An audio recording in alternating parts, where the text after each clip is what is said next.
Hey, good morning to everybody. Happy Monday. Happy Memorial Day. It's Daryl here. It is bright and freaking early, man. It's 3 a.m. here in Connecticut on the East Coast.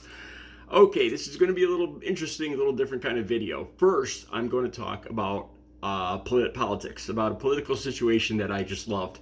Trump getting booed. And even more than that, I want to talk about him waving at a non-existent crowd. And as usual, I'll have the links down below. And then right after that, I'm going to talk about why I'm home right now. This is very personal. Because of my recovery, I had to extricate myself from a situation at the campground. I thought it would be in my best interest to leave. And I really want to talk about this. I got to be careful because I don't want to paint anybody in a bad light when I don't have any proof. This is mostly on gut feeling. And you got to be careful how I talk about this. So let me first start with the politics. Okay, Trump getting booed at the Libertarian convention. This made me realize that there's actually people in the United States that have some sanity, even if it's the supporters of Robert Kennedy. The rally coming up Thursday in the Bronx, New York, I was really starting to wonder. I was wondering, it's like, why is he even having a rally there? And I think the whole thing at the Libertarian convention is going to be is kind of a preliminary, is kind of a foreshadowing of what's going to happen in the Bronx. Anyway, so the links are down below. Trump went to the Libertarian convention, and he pretty much got booed off the stage. And I read all reading the comments on Twitter or X is one of the best things, because you see people on both sides, and you see people actually trying to deny it, like saying that he was actually cheered. And there's just no way you could misinterpret this. He was booed. He was booed off the stage. He got angry, and then he said something about okay, well, if you want to lose and just get your 3% for the next 4 years, or something like that, or in the next 4 years, meaning usually that the independents only get 4% or 3% of the vote. And so he was kind of angry, and it was a derogatory statement towards the libertarians. Okay, now this is the interesting one. I'm gonna put this link right on top. I found this link this morning. Trump landed at the Coca-Cola 400. All right, and as he's landing, Matchbox 20 finishes playing, and you can see the grandstands and the people in the grandstands, and you hear the announcer say, "All right, let's hear it for Matchbox 20." You hear the announcer say that, and you see Trump's plane flying over. And the reporter, the anchor for Fox News actually says this. You can hear it yourself in the link down below. He actually says, "Those cheers weren't for Matchbox 20. Those cheers were for President Trump flying over the Coca-Cola 400." I don't know if he was being serious. I don't know if he was kidding around, but now it gets even weirder. So he lands at the Coca-Cola 400, and he is surrounded. I watched this video over and over again, and I'm trying to figure out who Trump is waving to. He's waving to a non-existent crowd. Now, the only people I can see, he's ringed by security. He's ringed by the back of the grandstands and his SUVs, his security trucks all around him. There's nobody within hundreds of feet of him. And he's waving and he's pointing like this, and there's no one there. No one there. Watch the video yourselves. The Matchbox, the grandstands, the people watching Matchbox 20 are about, I'd say about a quarter of a mile, half mile away. And I imagine they'd have to be too for security reasons. And he's going like this. He's pointing and he's waving, and he's like this, and he's pointing at the SUV at the back of the grandstands. There's no one there. Watch the video yourself. So what happens later? Is he thinking that they're going to film him from the front, and he's going to say, "Oh, it was waving to the huge adoring crowds"? There was no one there, man. Watch the video. Okay, enough about that. Okay, I've been trying to think about if I really want to talk about this. And let me say this. This has nothing to do with my actual family. I went camping this weekend, and my family member rented 2 lots. and she brought her camper. And I anticipated sleeping in the camper. At one end, there was plenty of sleeping room. And I heard that her friend from work was going to show up, this woman, this girl, and maybe the friend's boyfriend. So I was okay, that's cool. We could put up the tent too. So we get there and everything, and then I find out that I'm supposed to sleep in the tent. Now, up until then, I was under the impression that I was sleeping in the camper, and so I find out. So because I get up early, we all agreed that, well, okay, Daryl will sleep in the tent, and everybody else will sleep in the camper because I get they know I get up early, and I don't want to disturb everybody else, for the peace of the campground. So I'm okay. I'm okay. Okay, so I'm an easygoing guy. And it starts raining the second night on my tent, which kind of pushed me along to leave a day or two early. But this is what bothered me. Up until the boyfriend got there, I didn't know this guy. And my family members, I don't think my family members know this guy either.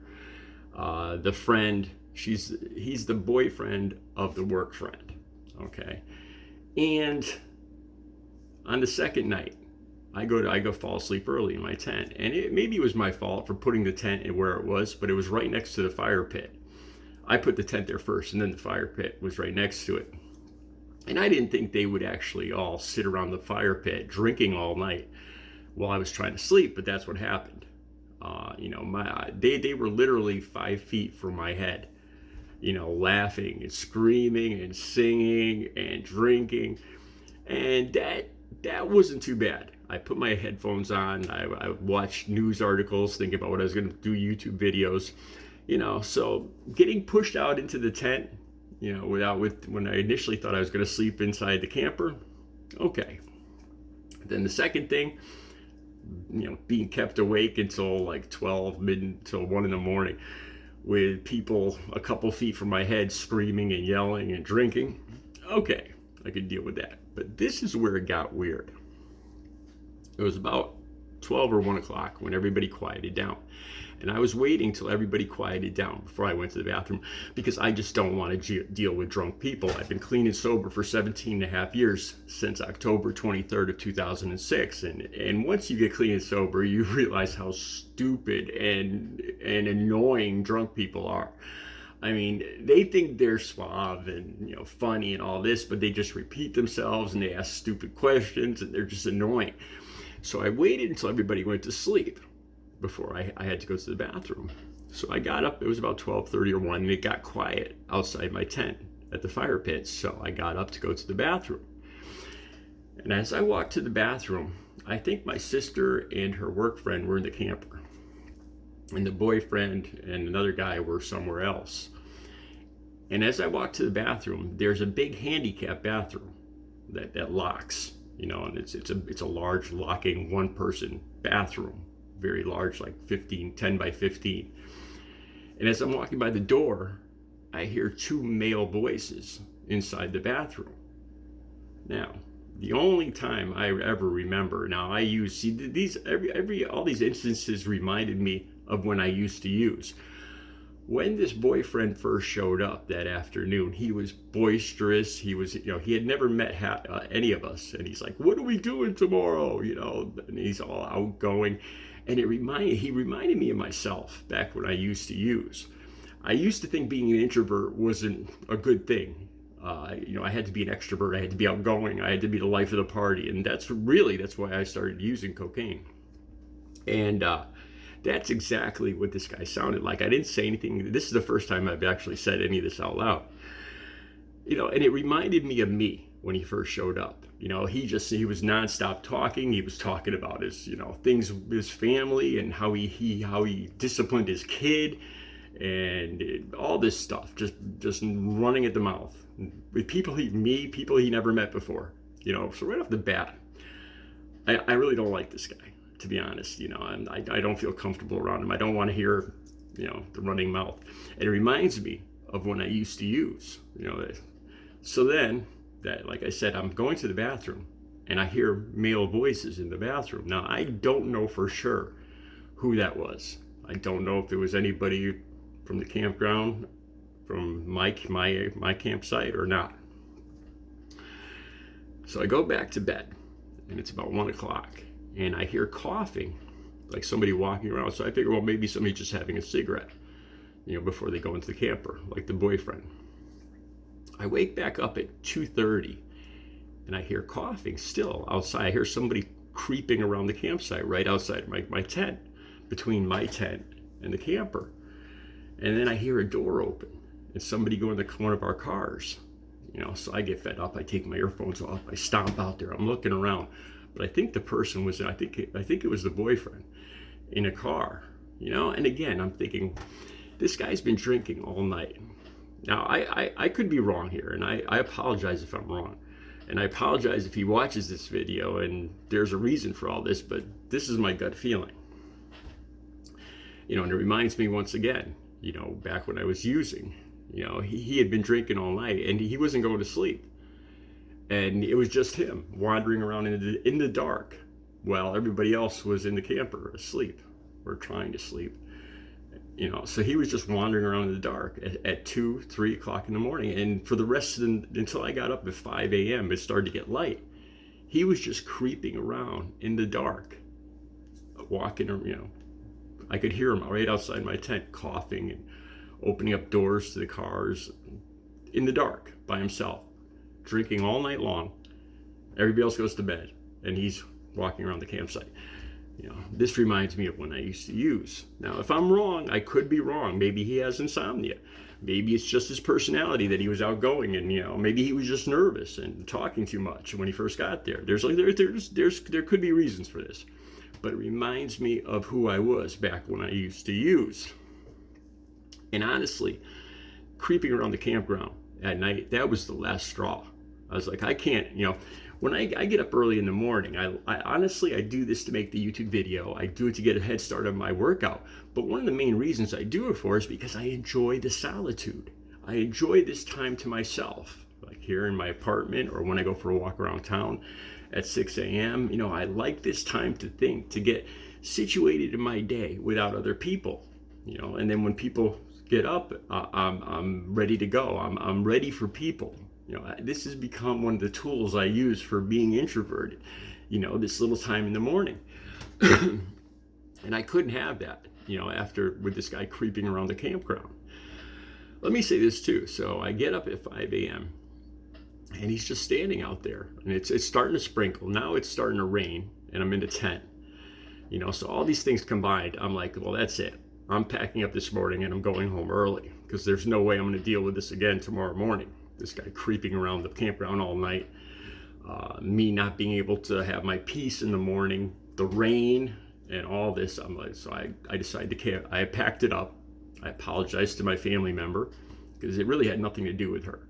She had no knowledge of this guy or what he was like. And as I was walking around the campground, because I didn't want to sit there with this guy, so I started walking around the campground. This is where I made the video for you guys. I look back at our campground, and this guy is standing on the picnic table.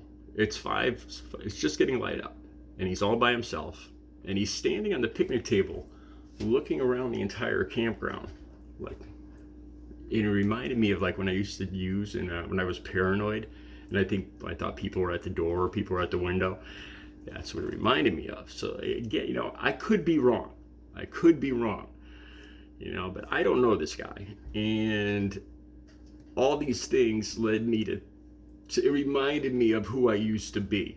And I had to extricate myself from the situation. So I told everybody else at the campground, the people that I really like, my family member and her significant other, I told them that I was leaving because of the rain, which is in part true.